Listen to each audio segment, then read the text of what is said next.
Sora had stopped counting the years a long time ago. What was the point? When you cannot die, numbers lose their meaning. Birthdays become just another Tuesday. Decades pass like seasons.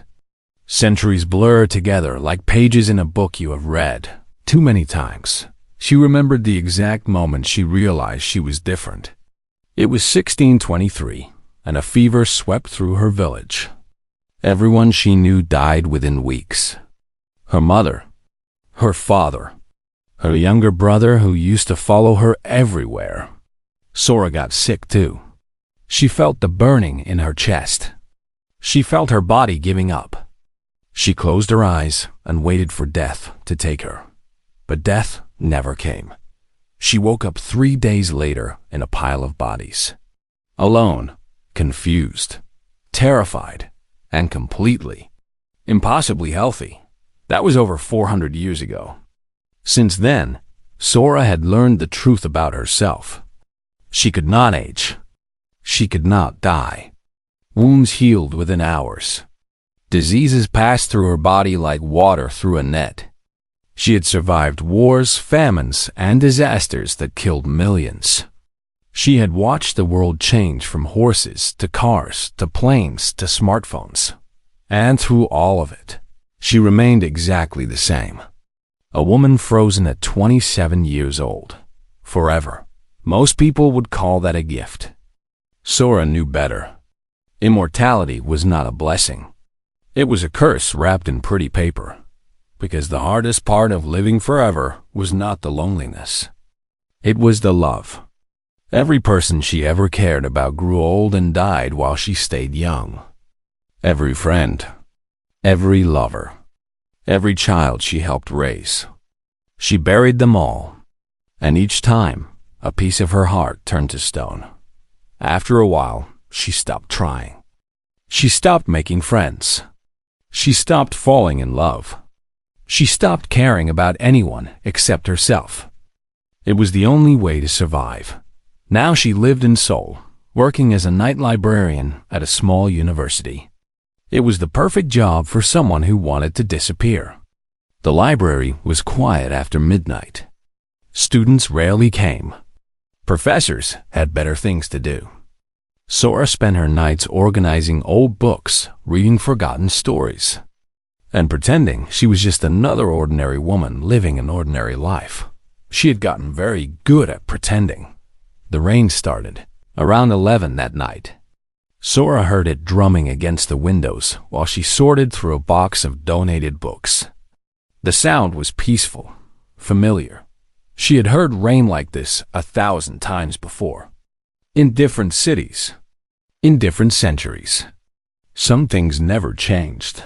She was about to close the box when the front door opened. Sora looked up, surprised. Nobody came to the library this late, especially not during a storm. But there he was, standing in the doorway, dripping water all over the floor. He was young, maybe 30. His hair was soaked and stuck to his forehead. His glasses were foggy. His jacket looked like he had pulled it from a donation bin. But when he looked at her, his eyes were bright and curious, like a child who had just discovered something interesting. "Sorry," he said, wiping his glasses on his wet shirt. "I know you're probably closing soon, but I'm looking for a book and the main library didn't have it." Sora blinked. "It's almost 2 in the morning." "I know. I'm sorry. I just really need this book." He smiled, and there was something warm about it. Something genuine. "I promise I'll be quick." She should have told him to leave. She should have pointed at the clock and made up some excuse about closing time. That was what the old Sora would have done. The smart Sora. The Sora who had learned that strangers only brought pain. But instead, she heard herself asking, "What book?" His face lit up. "It's called The Hidden Gardens of the Joseon Dynasty." It was published in 1978. Only about 50 copies were ever printed. "I've been searching for it for months." Sora knew that book. She had seen it in the archives years ago, buried under stacks of forgotten research papers. Nobody had touched it in decades. "Follow me," she said. She led him through the dark aisles, past rows of dusty shelves, into the back corner where they kept the old collections. The man followed close behind, looking around like he had just entered a treasure cave. "This place is amazing," he whispered. "It's like stepping back in time. You have no idea." Sora thought she found the book exactly where she remembered it. A thin volume with a faded green cover, wedged between two larger books about agricultural history.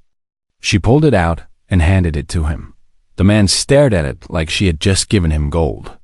"How did you know exactly where it was?" "I've worked here a long time." "How long?" Sora hesitated.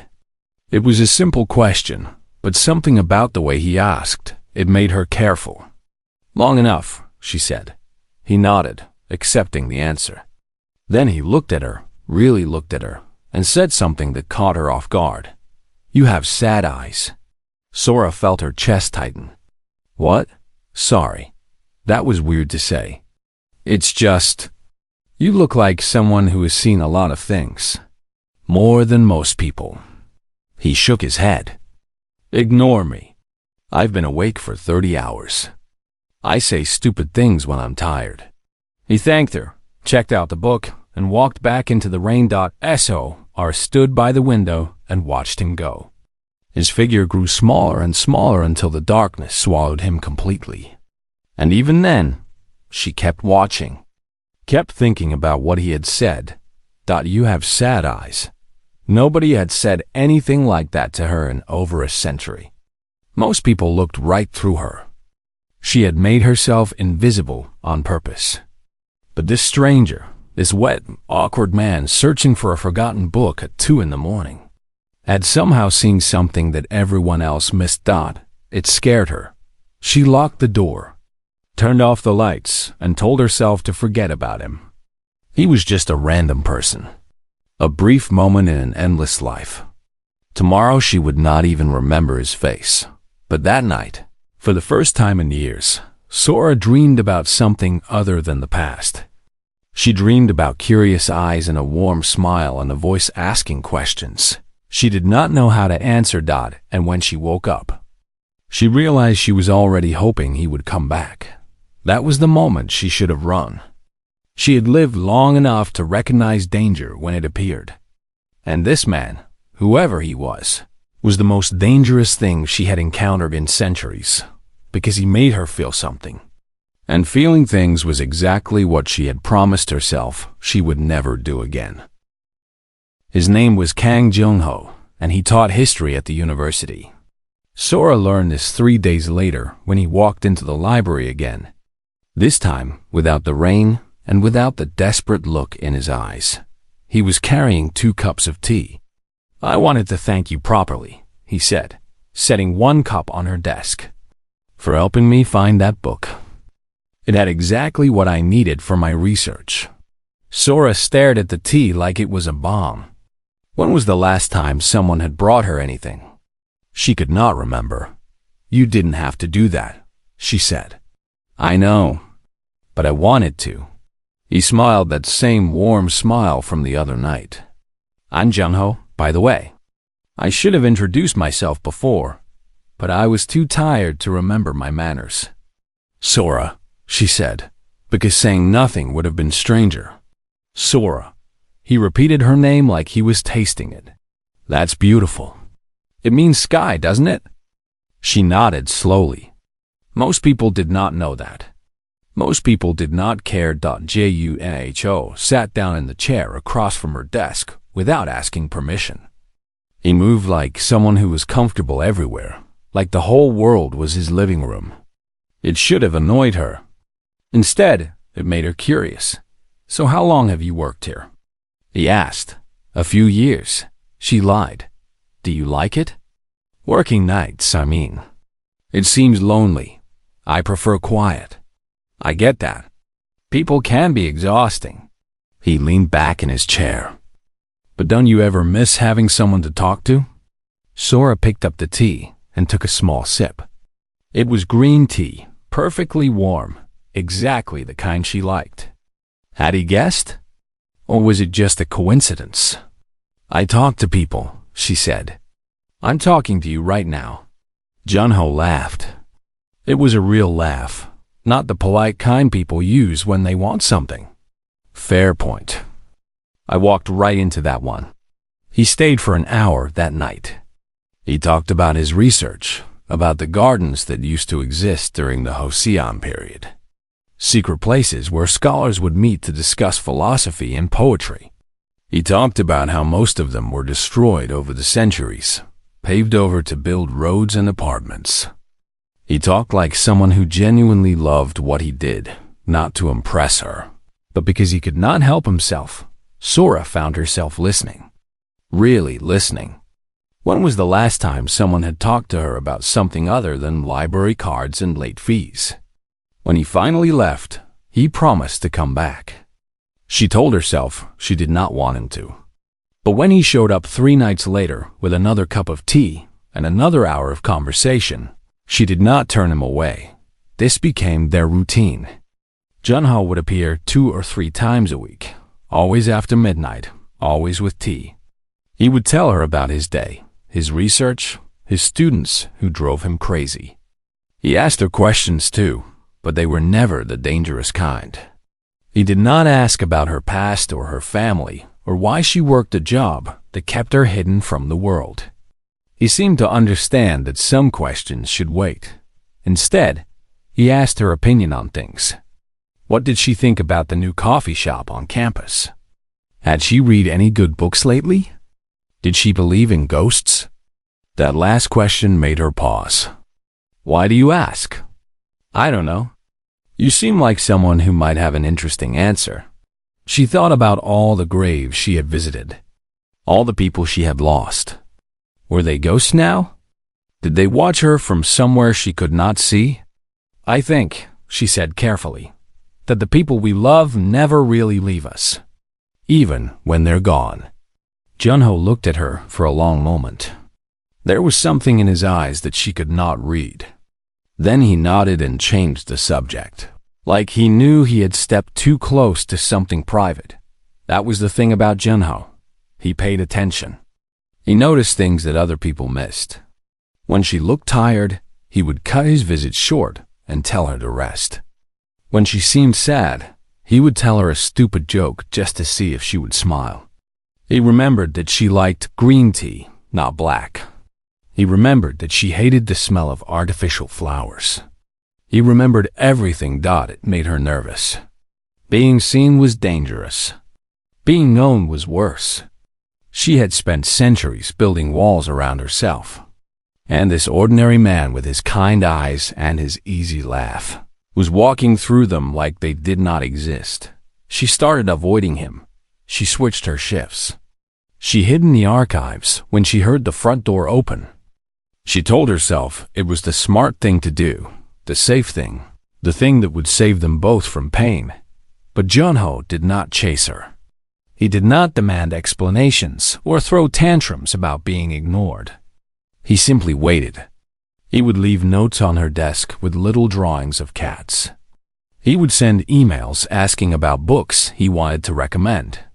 He was patient in a way that made no sense, like he had all the time in the world, that the irony was not lost on her. She was the immortal one. She was the one with endless years stretching ahead of her. But Junho was the one who acted like time did not matter. Why do you keep coming back? She finally asked him one night. She had stopped hiding. It felt pointless. He always found her anyway. Junho tilted his head, thinking about the question. Because I like talking to you. That's it? That's it. He shrugged. You're interesting, Sora. You talk like someone who has lived a long time. Like you've seen things that most people only read about in books. I don't know what your story is, and I'm not going to ask until you're ready to tell me. But I like being around you. Is that so hard to believe? Yes, she wanted to say. It was hard to believe. Because everyone she had ever loved had eventually wanted something from her. Her time, her youth, her secret. Nobody stayed just because they enjoyed her company. Nobody was that simple. But looking at Junho, she almost believed it was true. Almost. "You should stay away from me," she said quietly. "I'm not good for people." "Maybe." He finished his tea and stood up. "But I think I'll take my chances." He left her sitting there, confused and frustrated and feeling things she had not felt in 200 years. Hope, fear, the terrifying possibility that maybe, just maybe, she had met someone worth caring about, and that scared her more than anything had in centuries. 3 months passed, and Sora stopped fighting. She told herself it was just friendship. Two people who enjoyed talking to each other. Nothing more. Nothing that could hurt either of them when the inevitable end came. She was very good at lying to herself after 400 years of practice. Junho continued his visits. He brought tea and stories and questions that made her think. She learned that he grew up in Bizen, that he had wanted to be a musician before he fell in love with history, that he had a scar on his left hand from a childhood accident involving a bicycle and a very angry goose. She learned that he laughed easily, cried during sad movies, and believed that every person had at least one story worth telling. She told him almost nothing about herself. Just small things. Surface things. That she liked the smell of old books. That she preferred winter over summer. That she once had a cat named Cloud who followed her everywhere. She did not tell him that. Cloud had lived in 1847. She did not tell him anything that mattered. But even so, something between them was changing. The walls she had built so carefully were developing cracks, and she was too tired to keep patching them. It happened on a Tuesday in November.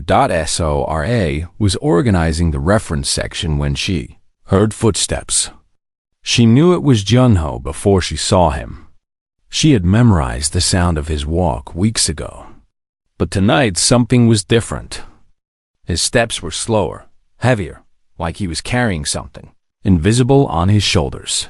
She found him in the history section, sitting on the floor between two shelves. His knees were pulled up to his chest. His face was buried in his hands. And he was crying. I froze. She had seen death and war and disasters that killed thousands. But watching this kind, gentle man break down in the middle of her library felt worse than all of that. Because this was real. This was happening right in front of her. And she had no idea what to do. She sat down beside him without speaking. For a long time, neither of them said anything. The only sound was his breathing, ragged and painful, echoing off the walls of books that surrounded them. Sora did not touch him. She did not offer empty words of comfort. She simply stayed. Finally, Junho lifted his head. His eyes were red. His cheeks were wet. He looked exhausted in a way that had nothing to do with sleep. "My mother is sick," he said. His voice was barely a whisper. "Cancer. Stage 4. They found it too late."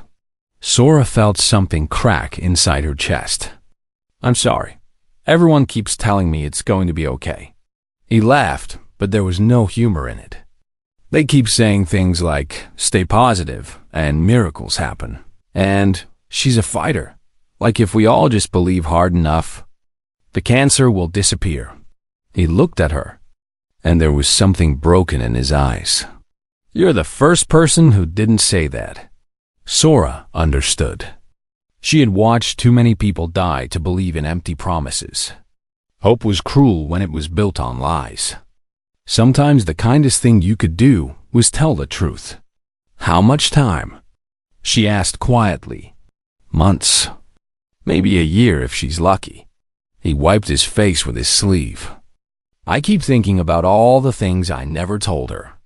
All the conversations we never had, because I was too busy or too tired or too stupid to realize that time runs out. Time runs out." The words hit Sora like a punch to the stomach. She had never worried about running out of time. She had too much of it. Endless, stretching, meaningless time that kept going long after everyone she loved was gone. But Junho was not like her. Junho was mortal, and so was his mother. "Tell her now," Sora said. "Don't wait. What if I say the wrong thing? Then you'll fix it. The only thing you can't fix is silence." Junho looked at her for a long moment. Something passed between them that she could not name. Then he nodded slowly and got to his feet.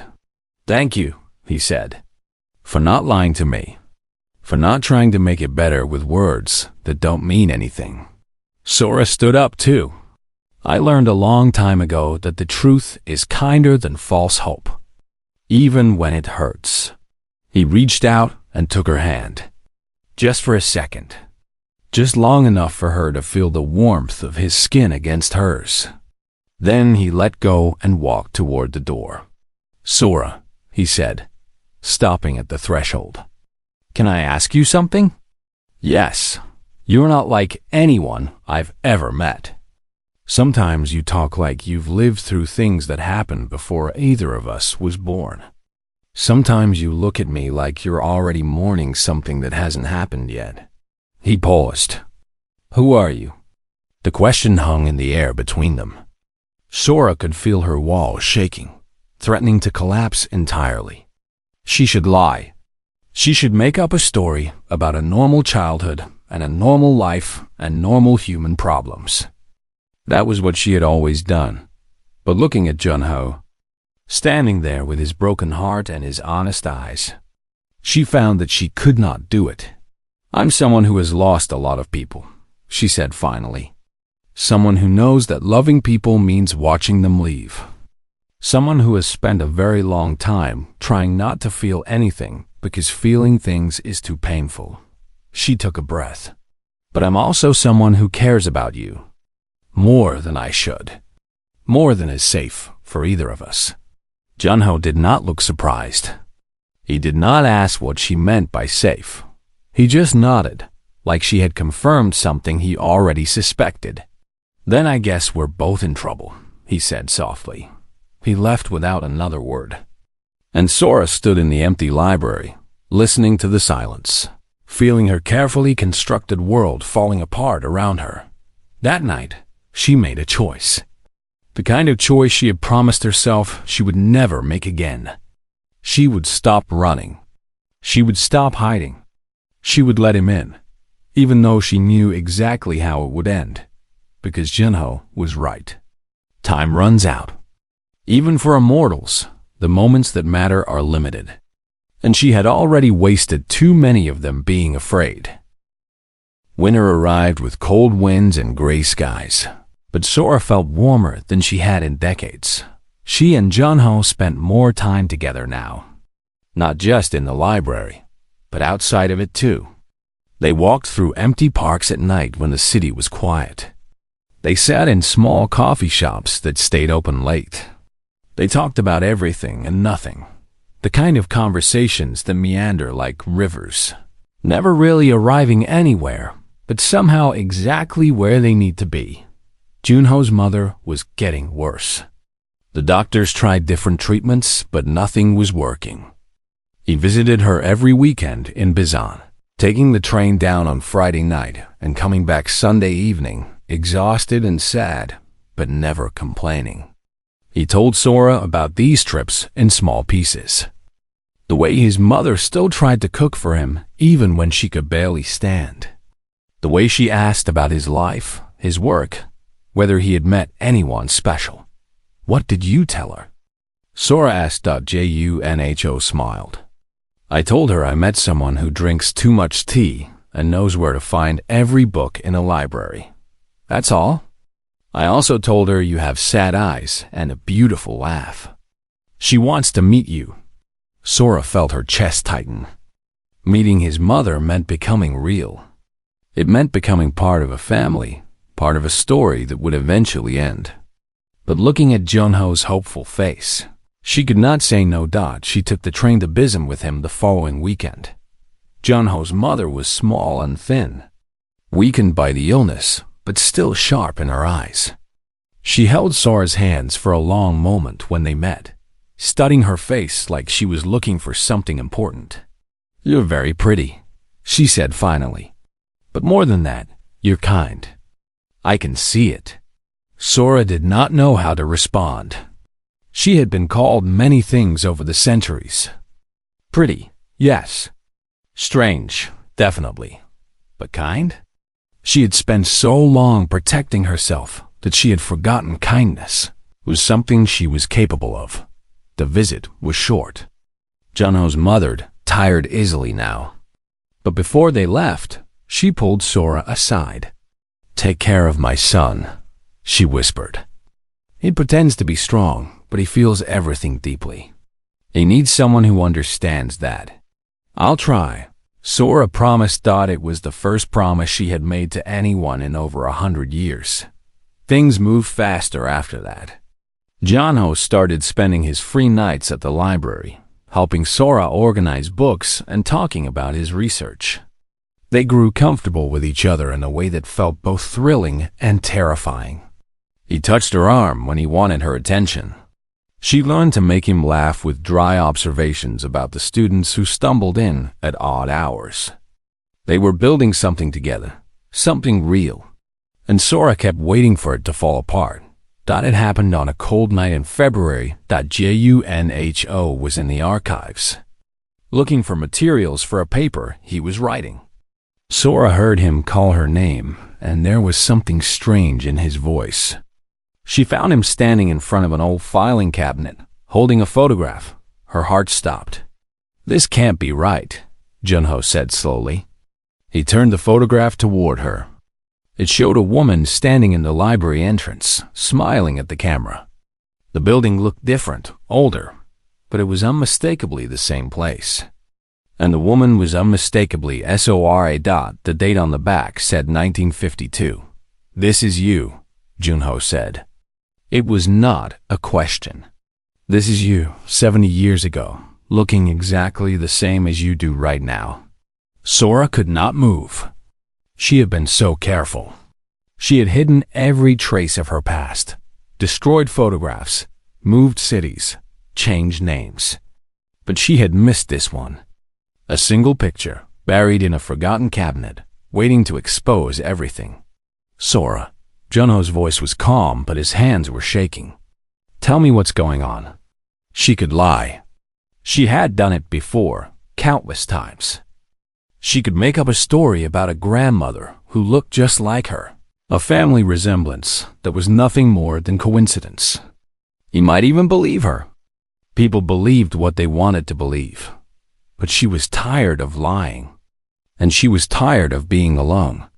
"It's me," she said quietly. "That photograph was taken in 1952. I was the librarian here before. And before that, I worked in other places, in other cities, in other centuries." Junho stared at her. "That's impossible. I know." She sat down on the floor, suddenly exhausted. "I know it's impossible, but it's true. I was born in 1596. I was supposed to die when I was 27, but I didn't. Something happened to me, something I still don't understand. And I've been alive ever since." The silence that followed was the longest of her life. Junho sat down across from her. He put the photograph on the floor between them. He did not run away. He did not call her crazy. He just sat there, processing something that should have been impossible to accept. 400 years, he finally sighed. "More. You've been alive for more than 400 years. Yes, and you'll keep living, forever." Sora nodded. She could not look at him. She was afraid of what she would see in his eyes. Pity? Fear? Disgust? She had seen all of those things before, from the few people she had trusted with her secret over the centuries. "That must be incredibly lonely," Junho said softly. She looked up. He was not staring at her like she was a monster. He was staring at her like she was a person who had been carrying an impossible weight for a very long time. "It is," she whispered. Junho reached out and took her hand. His grip was warm and steady. "I'm sorry," he said. I'm sorry you've had to carry this alone for so long. Sora felt tears burning in her eyes. When was the last time she had cried? She could not remember. She had trained herself to stop feeling, to stop caring, to stop letting people close enough to hurt her. But Junho had broken through all of that. And now she was sitting on the floor of a dusty archive, crying for the first time in over a century, holding the hand of a mortal man who somehow accepted the unacceptable. So you'll live forever, Junho said finally. And I won't. Yes. He was quiet for a long moment. Then he squeezed her hand and said something that changed everything. Then I guess we'd better not waste any time. Sora waited for him to leave. That was what always happened. The few people she had told over the centuries had all reacted the same way in the end. At first, there was curiosity. Questions about what she had seen, what she had experienced, what it felt like to watch the world change around her. Then came the distance. The slow realization that she was not quite human, not in the way that mattered. And finally, the fear. The understanding that loving someone who could not die meant being left behind. She had learned to expect it. She had learned to prepare for it. She had even learned to stop blaming them for it. Who could love something that would outlast everything they knew? But Junho did not leave. He showed up at the library the next night, same time as always, carrying 2 cups of tea. He sat down in his usual chair and started talking about a documentary he had watched about ancient Korean pottery. He did not mention the photograph. He did not mention her secret. He acted like nothing had changed. SOR watched him for a long time, waiting for the mask to slip. But there was no mask. He was simply here, being himself, treating her exactly the way he always had. Aren't you going to ask me anything? She finally said. Junho looked up. Like what? Like how I've survived this long. Or what I've done. Or how many people I've watched die. Her voice cracked on the last word. Aren't you curious? Aren't you afraid? He put down his tea and leaned forward. I'm curious about everything, Sora. That's who I am. But I've learned that some questions need to wait. You'll tell me your story when you're ready. I'm not going anywhere. You should be afraid. Why? She stared at him like he had said something insane. Because I'm going to outlive you. Because one day you're going to grow old and die, and I'm going to stay exactly the same. Because loving me means knowing that I'll have to bury you and keep living without you. Junho was quiet for a moment. When he spoke again, his voice was gentle. Do you think I don't know that? Then why are you still here? He stood up and walked over to her desk. He knelt down so they were at eye level, and he took both of her hands in his. Because I've spent my whole life studying the past, he said. I've read about emperors who had everything and still died miserable. I've read about poor farmers who had nothing but loved their families and died happy. And I've learned that time isn't what matters. What matters is how you spend it. He squeezed her hands. I could live to be 100 and spend every day alone. Or I could spend whatever time I have with someone who makes me feel alive. I'd rather have 30 years with you than a lifetime with someone I don't love. Sora felt tears sliding down her cheeks. You don't understand. I've done this before. I've loved people before. And every single time, it destroyed me. I'm not sure I can survive losing someone else. Then don't think about losing me. Junho wiped a tear from her face with his thumb. Think about having me. Think about the time we'll have together. Think about all the things we haven't done yet, all the conversations we haven't had, all the places we haven't seen. That's easy to say now. But in 50 years, when you're old and I'm not, you'll hate me for it. Junho shook his head. I could never hate you. And honestly, I think I'd feel lucky. Lucky that someone as remarkable as you chose to spend part of her forever with someone as ordinary as me. You're not. Ordinary. I'm a history professor who gets excited about old books and can't cook anything more complicated than instant noodles. I'm pretty ordinary. She laughed through her tears. It surprised her, that laugh. She had forgotten what it felt like to find joy in the middle of pain. Sora. Junho's voice was serious now. I'm not asking you to promise me forever. I know you can't do that. I'm just asking you to give us a chance. To stop running. To let yourself be happy, even if it's only for a little while. She looked at him, this impossible man who had walked into her library on a rainy night and somehow found his way past every wall she had built. He was offering her something she had given up on centuries ago. Something she had convinced herself she did not deserve. He was offering her love. Real love. The kind that comes without conditions or expectations. The kind that says, I know this will hurt, and I choose it anyway. I'm scared, she admitted. I know. So am I. What if I ruin this? What if I push you away or hurt you or do something that makes you regret ever meeting me? Junho smiled. Then we'll figure it out together. That's what people do when they care about each other. They make mistakes and forgive them. They hurt each other and heal. It's messy and painful and completely worth it. Sora realized something in that moment. Something she had spent 400 years trying to forget. Love was not about avoiding pain. Love was about choosing someone worth the pain. She had buried so many people. She had lost so many chances. She had convinced herself that isolation was the only way to survive. But surviving was not the same as living. And she had stopped living a long time ago. Maybe it was time to start again. She pulled her hands free from his grip. For a second, disappointment flickered across his face. Then she reached up and cupped his face in her palms, the way she had wanted to for months. Okay, she said. Okay? Okay, I'll try. I'll stop running. I'll let you in. She took a shaky breath. But you have to promise me something. Anything. Promise me that when the time comes, when you start to grow old, and I don't, you won't try to protect me from it. I want all of it. The good parts and the hard parts. I want to be there for everything. Junho leaned forward and pressed his forehead against hers. I promise. They stayed like that for a long time.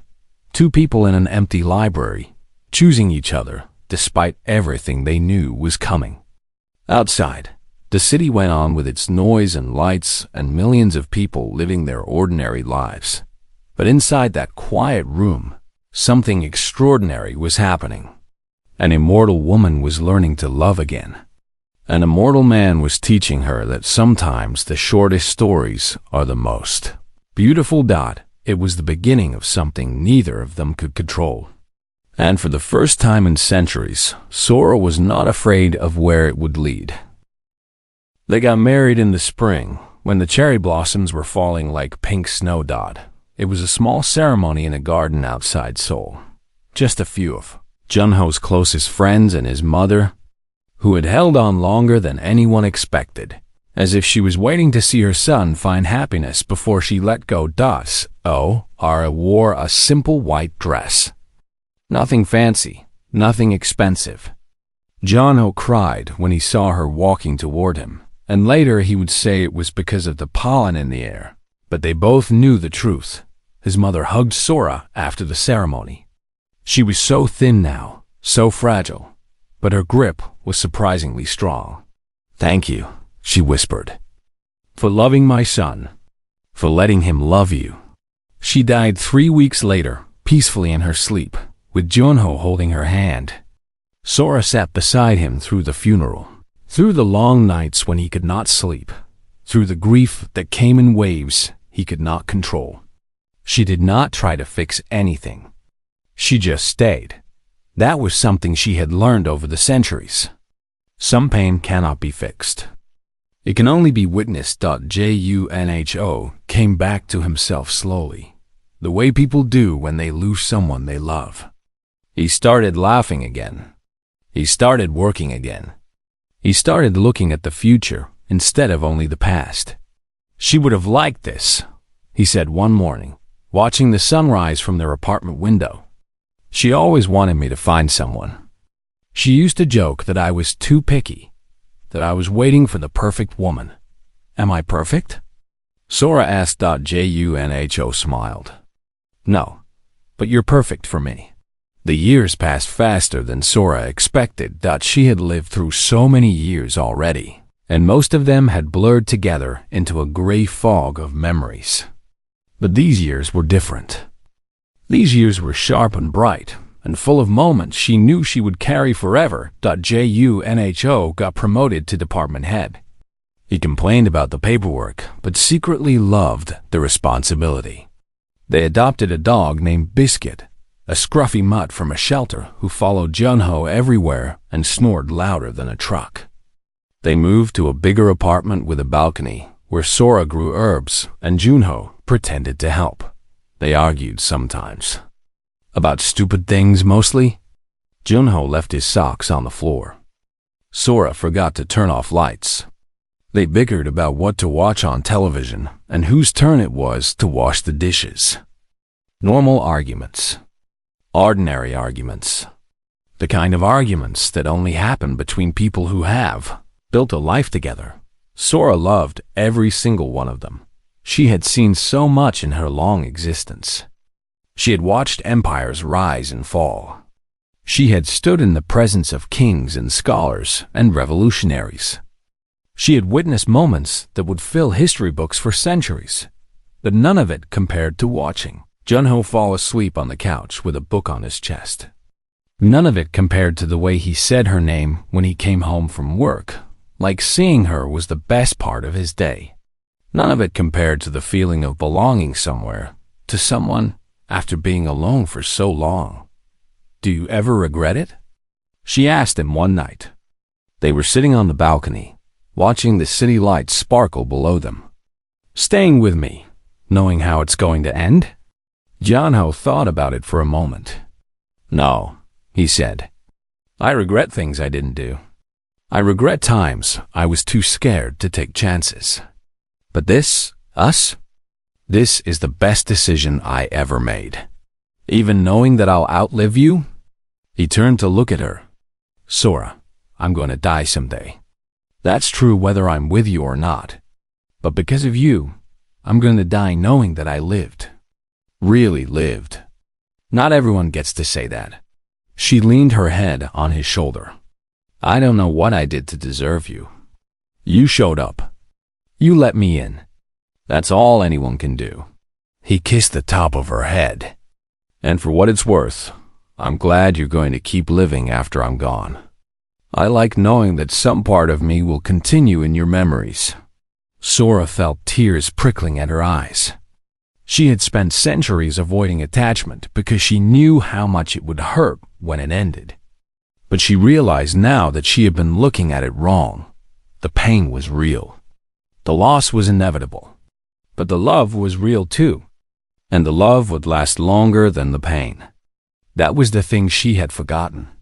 That was the thing Junho had taught her. 10 years passed. Then 15. Then 20. Junho's hair turned gray. Lines appeared around his eyes. He moved a little slower, laughed a little softer, fell asleep a little earlier. But he was still the same man who had walked into her library on a rainy night, searching for a book nobody else cared about. Sora watched him age with something between grief and gratitude. Grief, because she knew where it was leading. Gratitude, because she got to be there for it. You're staring at me, Junho said one evening.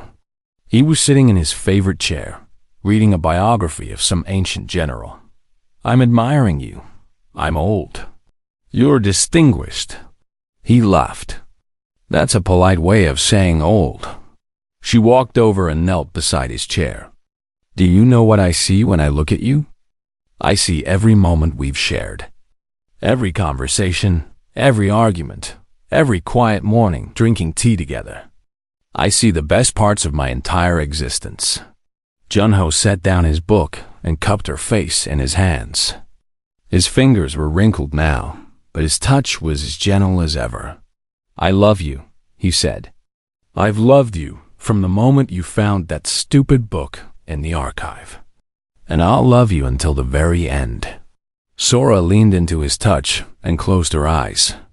For the first time in 400 years, immortality felt like a gift, because it meant she would never forget a single moment of this. She would carry him with her forever, and that, she realized, was the whole point. Love was not about how long you had. It was about what you did with the time you were given. They had been given something beautiful, and she was grateful for every single second of it. Junho grew old. Sora did not. It happened the way she always knew it would. Slowly at first, and then all at once. His hair went from gray to white. His strong hands became thin and spotted. He needed a cane to walk, then a wheelchair, then days where he did not leave bed at all. But his eyes never changed. When he looked at her, he still saw the same woman who had handed him a forgotten book in the middle of the night. And she still saw the same man who had refused to run away. "You're still beautiful," he said one morning. His voice was weaker now, but there was no sadness in it. "You know that drives me crazy, right? Here I am, falling apart like an old car, and you look exactly the same as the day we met." Sora smiled and took his hand. "Would you believe me if I said, you're still the most handsome man I've ever known? After 400 years? You've probably met emperors and princes." "I have. They were boring." She squeezed his fingers gently. "You're the only one who ever made me laugh." Junho closed his eyes. "I'm tired today. Do you mind if I rest?" "Of course not." She sat beside him while he slept, watching his chest rise and fall. She had done this so many times over the past few years. Watching, waiting, treasuring every breath because she knew there was a limited number of them left. The doctor had been honest with her. Junho's heart was failing. His body was wearing out. There was nothing anyone could do except keep him comfortable and make the most of whatever time remained. Sora had accepted this a long time ago. Or at least, she had told herself she accepted it. But acceptance and peace were not the same thing. Some nights, after Junho fell asleep, she would go out to the balcony and cry. Not because she was angry at the universe or because she wished things were different. Just because loving someone meant eventually losing them, and no amount of preparation made that easier. Junho woke up later that afternoon. The sun was setting, painting the room in shades of gold and pink. He looked at her and smiled. "How long was I out?" "A few hours." "You stayed the whole time? Where else would I be?" He reached out and touched her face, his fingers tracing the curve of her cheek. "I want you to know something," he said. "I've been thinking about this for a while, and I need to say it while I still can." Sora felt her heart clench. "You can tell me anything. I'm not scared." He said it simply, like he was talking about the weather. "I thought I would be. I thought that when the end came, I would panic or rage or beg for more time. But I'm not scared, Sora. I'm just grateful. Grateful? For you. For every day we had together. For the life we built." He paused to catch his breath. "When I was young, I used to worry that I would die before I had really lived, before I had found something that mattered. But you gave me that. You gave me a reason to wake up every morning. You gave me purpose." Tears were streaming down Sora's face. She did not try to stop them. "You gave me the same thing. You taught me that love was worth the risk. That connection was worth the pain. Then we both won, didn't we?" She leaned down and pressed her forehead against his. "We won," she whispered. "We won everything that mattered." They stayed like that for a long time, breathing together, holding on to each other the way they had for 30 years. Outside, the city went on with its noise and chaos, oblivious to the quiet miracle happening in this small room. 3 weeks later, Junho's condition got worse. He was moved to a hospital, connected to machines that beeped and hummed and measured what was left of his life. Sora never left his side. She slept in a chair beside his bed. She held his hand through the long nights. She talked to him about their memories, their dog Biscuit who had passed away 5 years earlier, the garden they had planted on their balcony. One night, near the end, Junho opened his eyes. It was past midnight, and the hospital was quiet. "Sora," he said. His voice was barely a whisper. "I'm here. Are you scared about what comes next? For you, I mean." She thought about it honestly. The centuries stretching ahead of her. The loneliness that would inevitably return. The grief that would settle into her bones and stay there, like all the other grief she carried. "Yes," she admitted. "I don't know how to do this without you." Junho smiled. It was the same warm smile from the library all those years ago. The smile that had broken through her walls and changed everything. "Yes, you do," he said. "You've done it before. But this time, you won't forget. That's the difference. You won't close yourself off and pretend it didn't matter. You'll carry me with you, and I'll be part of your story forever. I don't want you to be a story. I want you to be here." "I know." He squeezed her hand weakly. "But you're going to be okay. You're the strongest person I've ever met. Not because you can't die, but because you keep choosing to live. Keep choosing, Sora. That's all I ask." She nodded, unable to speak. "One more thing," Junho said. "Promise me you'll let yourself love again someday. Not right away. Take your time, but don't lock yourself away forever. The world needs people who love the way you do. I don't think I can love anyone else. You said that once before. Right before you fell in love with me." She laughed through her tears. Even now, at the very end, he could make her laugh. He died holding her hand, just as the sun began to rise. His last breath was quiet, peaceful, like he was simply falling asleep after a long day. Sora felt the moment his fingers went slack and something inside her broke. But it was not the kind of breaking that destroys. It was the kind that makes room for something new. She sat with him until the nurses came. She did not cry. She had used all her tears over the past weeks, and what remained was something gentler. A sadness that would never fully go away, but also a gratitude that would never fade. He was gone. The love of her impossibly long life was gone, but he was also everywhere. In the memories she would carry forever. In the lessons he had taught her. In the person she had become because of him. Junho had been mortal, fragile, temporary, and he had mattered more than anything in 400 years of forever. 5 years passed. Sora still worked at the library. She still organized old books and helped students find forgotten research papers. She still preferred the night shifts when the building was quiet and she could hear herself think. Some things did not change, but she was different now. Anyone who paid attention could see it. She smiled more. She talked to the students who came in late, asking about their lives, their studies, their dreams. She recommended books based on what she thought they might enjoy, not just what they asked for.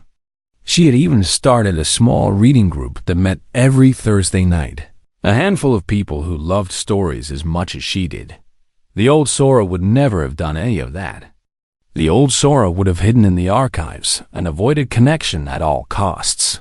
But she was not the old Sora anymore. She was someone new. Someone Junho had helped her become. She kept his photograph on her desk. A simple frame, nothing fancy. It showed him in the garden they had planted together, laughing at something she had said, his white hair catching the sunlight. She looked at it every day. Not to feel sad, but to remember. Sometimes students asked about the picture. "Who's that?" They would say, "Is that your grandfather?" Sora would smile. "That's my husband. He was a history professor here. He passed away a few years ago. I'm sorry." "Don't be. We had 30 beautiful years together. That's more than a lot of people get." She meant it. The grief was still there, buried deep in her chest like a second heartbeat. Some nights, she would come home to an empty apartment and feel the weight of loneliness pressing down on her. Some mornings, she would wake up and reach for him before remembering he was gone. But the grief did not define her anymore. It was just one part of a much larger story. She had started writing. Not for publication, not for anyone else to read. Just for herself. She wrote about her life, the centuries she had lived, the people she had known, the lessons she had learned. She wrote about her village in 1596. She wrote about the wars she had survived. She wrote about the lovers she had lost before Junho, the ones she had pushed away because she was too afraid to feel anything. And she wrote about him. Page after page about the man who had walked into her library on a rainy night and changed everything. She wrote about his smile, his patience, his ridiculous jokes. She wrote about the way he looked at her, like she was the most interesting person he had ever met. She wrote about the life they had built and the goodbye that still echoed in her heart that it helped. Putting the memories into words made them feel permanent, like they could never be lost, no matter how many years passed. One evening, a young woman came into the library. She was soaked from the rain, just like Junho had been that first night. She was searching for a book about ancient Korean gardens. Sora found it for her in 5 minutes. How did you know exactly where it was? The woman asked, amazed. I've worked here a long time. How long? Sora smiled. Long enough. The woman thanked her and left. Sora watched her go, remembering another rainy night. Another curious person, another moment that had seemed ordinary at the time, but it changed everything. She walked over to the window and looked out at the city. Seoul was beautiful at night. All lights and movement, a million stories happening at once. She had watched it grow from a small town into a sprawling metropolis. She had watched buildings rise and fall. She had watched generations come and go. And through it all, she had remained. There was a time when that thought would have filled her with despair. Immortality had felt like a prison, a curse that kept her trapped while everyone she loved moved on without her. She had spent centuries wishing she could die, could finally rest, could stop carrying the weight of endless years. But she did not feel that way anymore. Junho had taught her something important. Life was not about how long you lived. It was about what you did with the time you had. It was about the connections you made, the love you gave, the people you touched along the way. She could not die, but she could live. Really live. She could keep making connections, keep loving people, keep being part of the world instead of hiding from it. Yes, she would lose them eventually. Yes, it would hurt. But the love would be worth it. The love was always worth it. That was Junho's gift to her. Not 30 years of happiness, although those years had been precious. His gift was teaching her how to be human again. How to feel, to hope, to love without fear. She pulled out her phone and looked at the last picture they had taken together. It was from their anniversary, just a few months before he died. They were sitting on their balcony, wrapped in blankets, watching the sunset. Junho was smiling at the camera, but Sora was looking at him. Looking at him like he was the center of her universe, because he was. He had been. And in a way, he still was. She would live forever. She would watch more people grow old and die. She would carry more grief, more loss, more goodbyes that never got easier. But she would also love again. Not tomorrow, maybe not even soon, but someday, because that was what Junho wanted for her. And honoring his memory meant living the kind of life that would make him proud. She put away her phone and went back to work. There were books to organize, students to help, stories waiting to be discovered. The night was young, and she had all the time in the world. Sora was immortal. She had walked the earth for over 400 years, and she would walk it for 400 more. But somewhere in those endless years, a mortal man, had found her. He had seen through her walls. He had loved her anyway. And because of him, she finally understood what all those years were for. Not to survive. To remember, to carry the people she loved through the centuries, keeping their memories alive long after the world had forgotten them. To be a living archive of love stories, each one precious, each one worth the pain. Junho was gone. But he was also everywhere. In the books she organized. In the students she helped. In the person she had become. He had been mortal, fragile, temporary, and he had mattered. More than 400 years of forever. That was enough. That would always be enough.